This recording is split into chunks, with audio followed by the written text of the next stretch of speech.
តើបងប្អូនថ្ងៃនេះយើងមានកាស model ថ្មីពី Anchor Soundcore O60i NC កាសនេះគឺជាប្រភេទកាស ANC ហើយកាសនេះវាមាន AI វាអាច translate នៅពេលដែលយើងទៅក្រៅប្រទេសអីយើងអាចប្រើ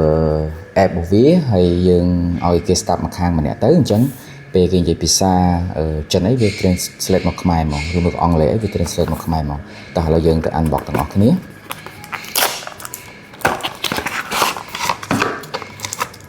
ចឹងតាក់ទងកាសនេះយើងមើលព័ត៌មានវាបន្តិចទៅ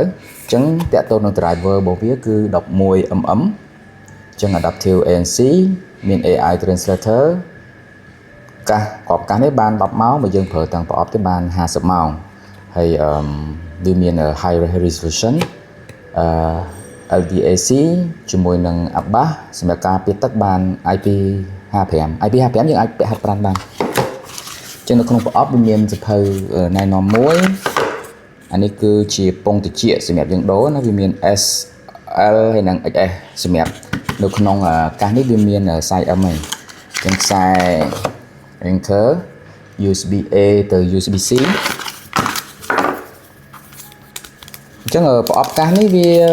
ទំហំប្រហែលនឹង O50i ដែរនិយាយទៅទំហំវាប្រហែលគ្នាទេហើយសម្រាប់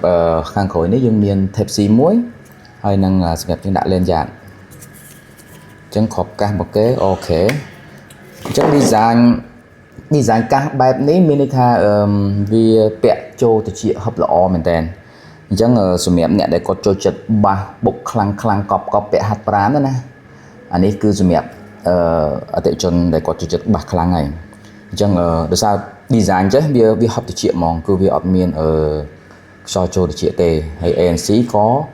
បានល្អដែរអញ្ចឹងតាក់ទងនឹងតម្លៃសមរម្យកាសនេះមានតម្លៃ$39ហើយមានធានា1ឆ្នាំពេញ